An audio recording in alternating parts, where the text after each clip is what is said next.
Dari seni rajut kita melihat ke kain wastra, saudara. Tapis merupakan wastra khas Lampung yang dulunya selalu digunakan dalam acara adat dan jadi simbol identitas serta kebanggaan masyarakat. Seiring perkembangan zaman, tapis merambah jadi produk kekinian dengan selera dan kebutuhan generasi muda. Kipas penting dulu ya.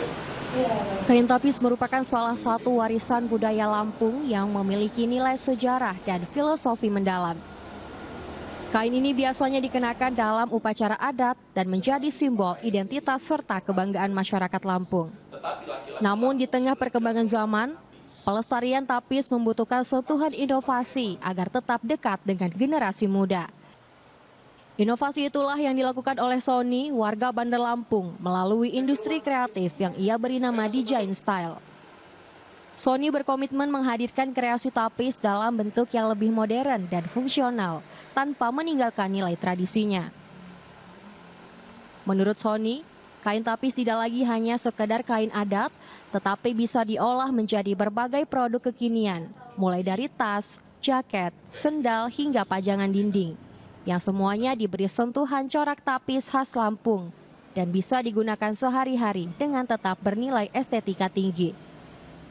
Atas kreativitasnya, Sony berhasil memperkenalkan tapis khas Lampung ke pasar nasional bahkan internasional melalui sejumlah pameran yang ia ikuti.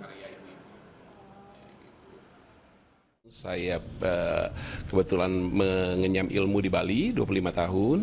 Terus di sana saya kebetulan juga mengembangkan UMKM.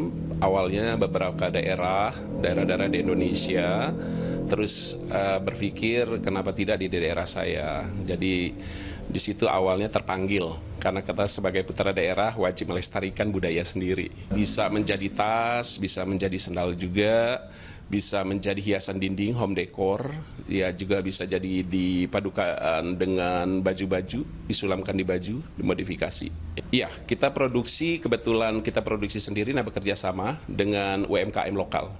Jadi memperdayakan ibu-ibu dan para pengrajin lokal yang ada di Lampung. Lebih dari itu, Sony juga memadukan konsep pelestarian budaya dengan kepedulian lingkungan. Ia mendaur ulang barang bekas seperti plastik untuk dijadikan stand laptop dan sandal dengan tambahan motif tapis. Produk buatannya dipasarkan secara daring, dijual di toko serta menerima pesanan custom sesuai kebutuhan dengan kisaran harga mulai dari 100.000 hingga puluhan rupiah, tergantung dari model dan kerumitan pembuatan. Bagi Sony, setiap produk yang dihasilkan bukan sekedar barang, melainkan media untuk memperkenalkan budaya Lampung kepada masyarakat luas. Melalui industri kreatif ini, ia berharap generasi muda dapat terus mencintai dan melestarikan tapis. Putri Alivia Fitra, Rian F. Minarta, Kompas TV, Lampung.